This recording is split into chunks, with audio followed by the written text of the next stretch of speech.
7ই জানুয়ারির নির্বাচন ইতিহাসে স্বর্ণাক্ষরে লেখা থাকবে।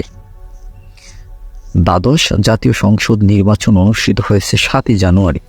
জনগণের অংশগ্রহণে অবাধ ও সুষ্ঠুভাবে দ্বাদশ সংসদ নির্বাচন হয়েছে মন্তব্য করে আওয়ামী লীগ সভাপতি শেখ হাসিনা বলেন, 7ই জানুয়ারি নির্বাচনের কথা ইতিহাসে স্বর্ণাক্ষরে লেখা থাকবে।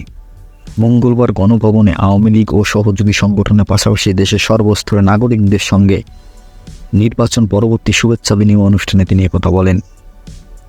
দেশের জনগণকে অভিনন্দন জানিয়ে শেখ হাসিনা বলেন, মুষ্টিমেয় খুনি ও যুদ্ধাপরাধীদের দল ছাড়া এদেশের সকল মানুষের স্বতঃস্ফূর্তভাবে নির্বাচনে অংশগ্রহণ করে তারা ভোট প্রদান করেছে এবং সুষ্ঠু নির্বাচন হয়েছে, প্রতিযোগিতামূলক নির্বাচন হয়েছে, জনগণের অংশগ্রহণমূলক নির্বাচন হয়েছে।